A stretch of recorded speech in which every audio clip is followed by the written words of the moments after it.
देखो, अब हम क्वेश्चन नंबर 26 करते हैं हमारी सीरीज़ का। Why do we apply paint on iron articles. देखो, मैं इसमें 3 पॉइंट्स लिखवाता हूँ आपको। 2 पॉइंट्स एक्चुअल में बेसिक, लेकिन आप इसमें 3 पॉइंट्स के अकॉर्डिंग इसको अटैम्प्ट कर सकते हैं। बहुत बेसिक सी बात है कि why we apply paint on iron articles. देखो, मैं पॉइंट्स में बता देता हूँ। इसमें बाय पेंटिंग हम करते क्या हैं?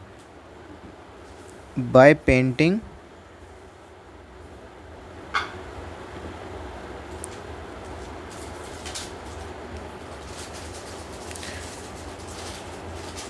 contact of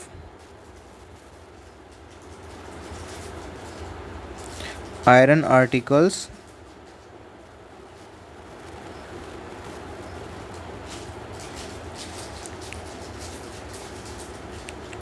from air and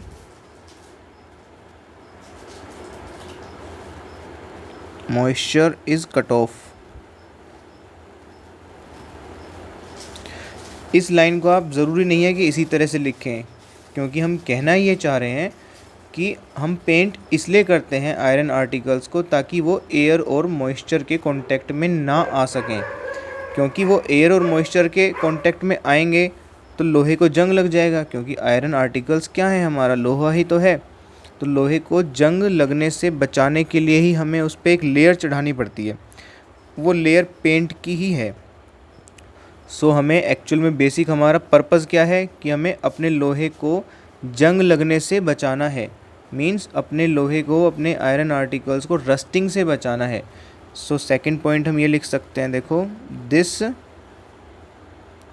prevents. मैं अभी आपको बता दूंगा कि इस ऊपर वाली लाइन को आप और किस तरह से लिख सकते हैं, आपको जैसा कंफर्टेबल हो, क्योंकि मेन आप जो हिंदी में समझ गए हो उसी को ही जस्ट इंग्लिश में लिखना है। लेकिन सिर्फ एक यही लाइन लिखने का तरीका नहीं होता, और भी कई तरीके हैं जिसको आप सिंप्लीफाइड वे में भी लिख सकते हो। ये भी वैसे काफ़ी सिंप्लीफाइड है। सो सेकंड पॉइंट हम लिखते हैं, this prevents rusting of our iron articles.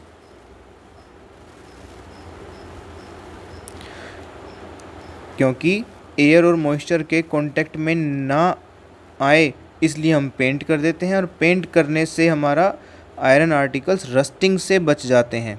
ठीक है, तो रस्टिंग के से बचाने के लिए ही पेंट करना पड़ता है। Hence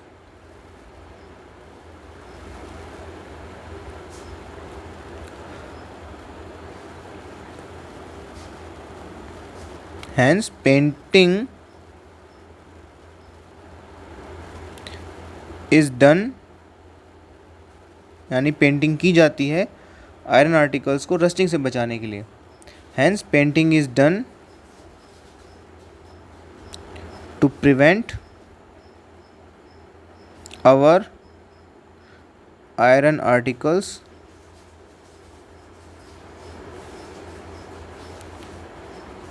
from rusting.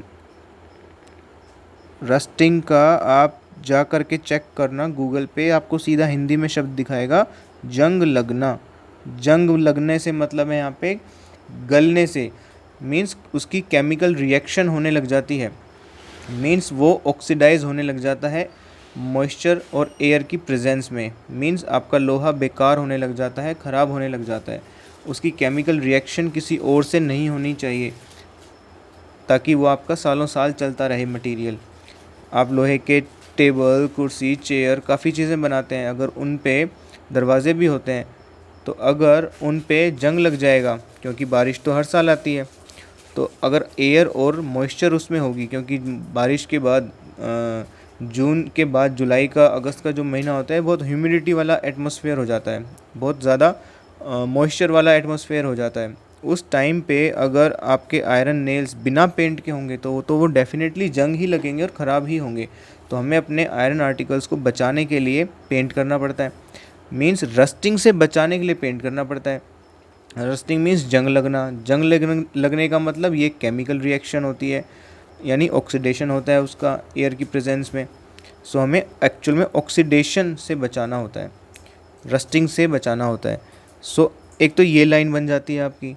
और आप इसको किस तरह से लिख सकते हो, by painting contact of iron articles from air and moisture is cut off. Means आप इसको लिख सकते हो कि by painting contact of iron articles, ठीक है, एक तो ये सिंपल सी बात है। और आप इसको लिख सकते हो कि we paint our iron articles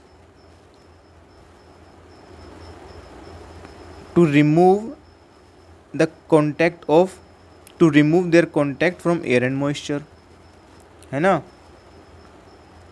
second, we apply paint on iron articles to remove the contact of iron, to remove their contact from air and moisture.